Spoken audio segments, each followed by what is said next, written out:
Hey guys, how you doing? Tonight we're going to work on the basic punch in Wing Chun. We're not going to do it in the basic art just for the moment. Towards the end of the video we will. We'll just take it from the Sunum Tao. And this is one of the benefits of the Sunum Tao. It allows you to thin slice movements, just to look at them in isolation before you combine them with other variables. Good. So we're going to start off with the finishing position of the punch. As opposed to other martial arts where they have a horizontal fist, in Wing Chun we have a vertical fist. We feel that if you're not using hand wraps and gloves, it's the more biomechanically efficient position. So let's just look at that for a moment. If I have a horizontal fist, it doesn't matter what stance I'm in, but just if I'm in a horizontal fist like this, and Michal is pushing on, I find it quite hard to hold. However, if I have a vertical fist, and Michal pushes on, I'd actually find that quite easy to hold. And that's because any pressure that's coming onto the fist, the force is being evenly distributed with the fist, the wrist, the forearm, as opposed to the vertical fist, it's all being located in one place, and then you have recoil. Lack of recoil, lack of stability, lack of mass, then a lack of force, as per Newton and the second law. So that's the finishing position. Now we're going to look at how to get from the start to the finish position. In this position here, if we're looking at anatomically, what does the shoulder do? We're looking at flexion of the shoulder. When it comes to the elbow joint, we're looking at extension of the elbow.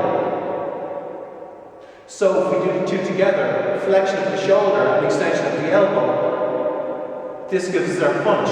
Now let's have a look at the muscles involved. Flexion of the shoulder, the front shoulder muscle, the anterior deltoid. The back of the arm, the triceps. So the anterior deltoid and the triceps will do the punch. Now it's important that the two muscles start contracting at the same time and they finish at the same time. So it's like this.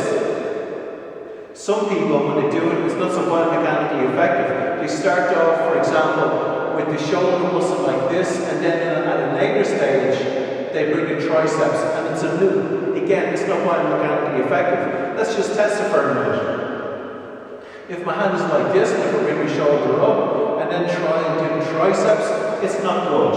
If I start the two at the same time, and finish at the same time, even with good pressure from Michal, it's quite easy to do. So now, we're going to have a look at the acceleration. We're going to look at the velocity of the punch going from my chest to the target. What we need is acceleration. If my hand decelerates en route to the target, it's just some kind of a push, at best. It sounds bad.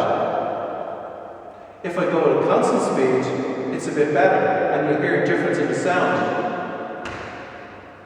However, if I use acceleration, it constantly increases velocity.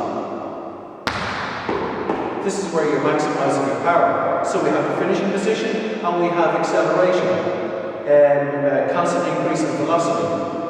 So now, an important thing to note is what happens when we make contact. When we make contact, we immediately switch to isometric yielding, muscular contraction.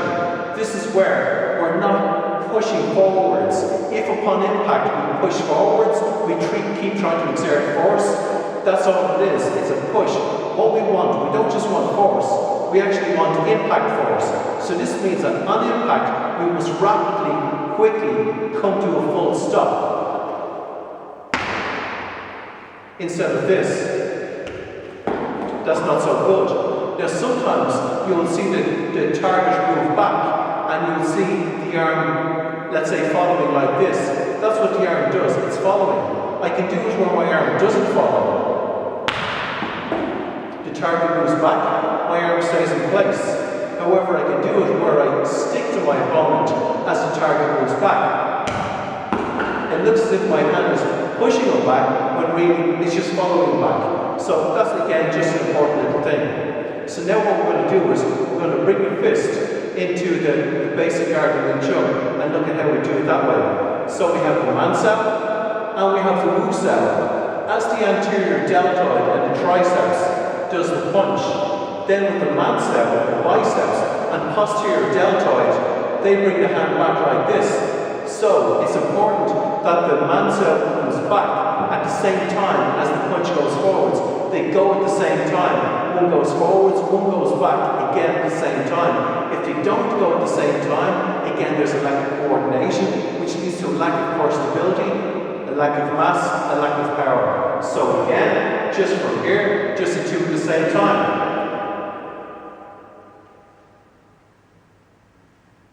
As opposed to some people, they will leave the front hand out a bit like this, and the arm is out. Or when this stops, you still see movement in this hand.